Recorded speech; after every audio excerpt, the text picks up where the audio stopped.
Good morning, internet audience, Edmonton, Calgary. It is day 3 of Analytics, Big Data in the Cloud. I am Benjamin Ryder with Cooperative Communications.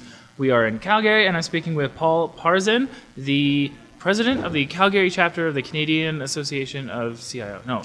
That's correct. Oh, yeah, I totally had it good. Excellent. So what is the CIO Association? It's a not-for-profit group, really a peer industry of chief information officers across the country. Okay. We have chapters in Ottawa, Toronto, Vancouver, Victoria, Edmonton, and Calgary. And our objective is to be the voice of the CIO and be a peer communication group across CIOs. So what is the role and the function of a CIO? The CIO really has the strategic and governance responsibility for all the information technology in the organization. So they are charged with everything that goes on with the IT function in a company. They make sure that that function supports the strategies of the corporation and delivers on objectives of the company. So then, for our internet audience who might not understand some of those roles, if we could take a look at an IT person, the CIO, the Chief Information Officer, would be the most senior IT person within an organization.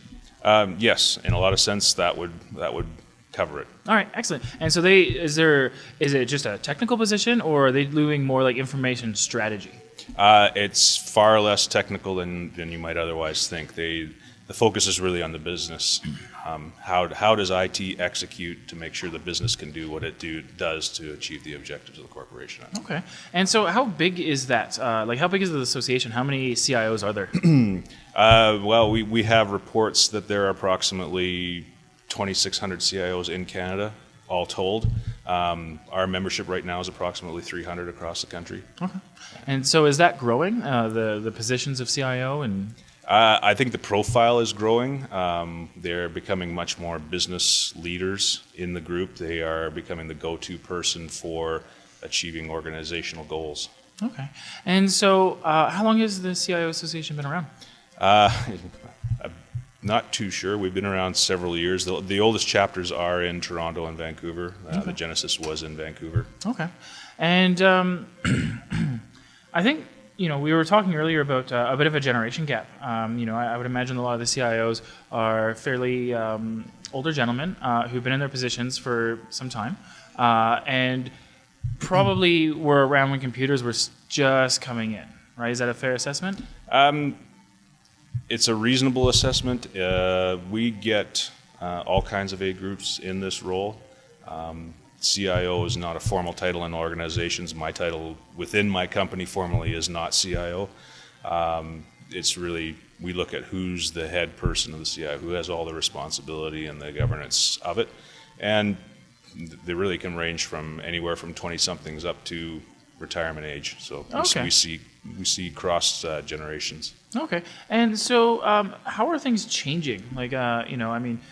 Every organization is always constantly changing. Industries are changing. So how is the CIO changing? We've seen a real evolution in the role of the CIO over the last decade or so.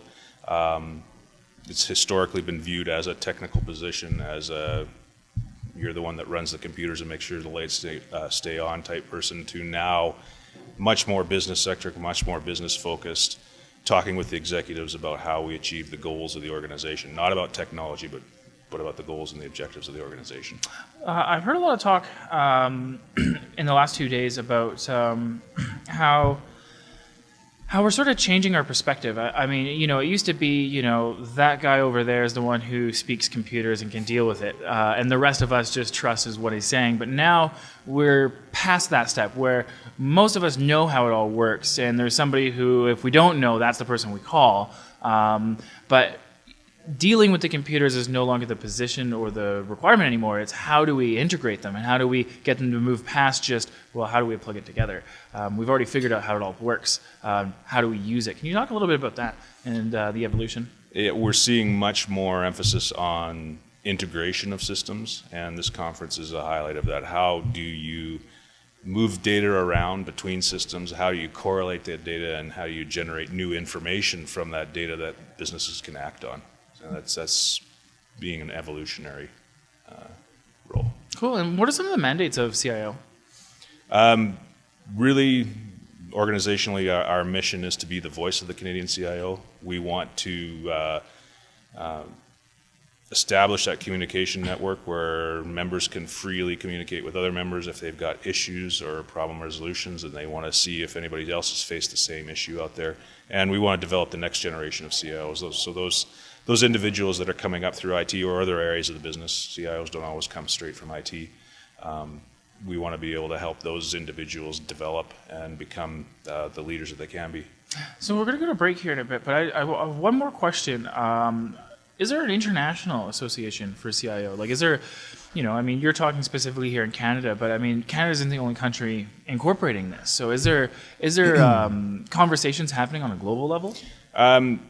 We see it through various groups. There's no body that we're aware of that represents CIOs globally. There are a number of organizations, typically nationally based, and we will see that through informal channels of our members that they'll talk to the other members outside the country as well, and at events too. There's networking opportunities. Perfect. Well, I want to thank you for having an interview, and we're going to go to break here. And when we come back from break, we will be in Edmonton. So.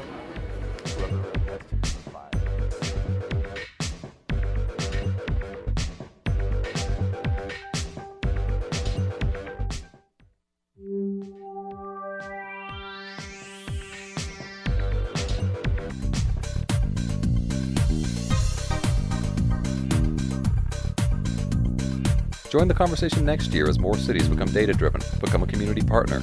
Contact us at info@abctech.ca.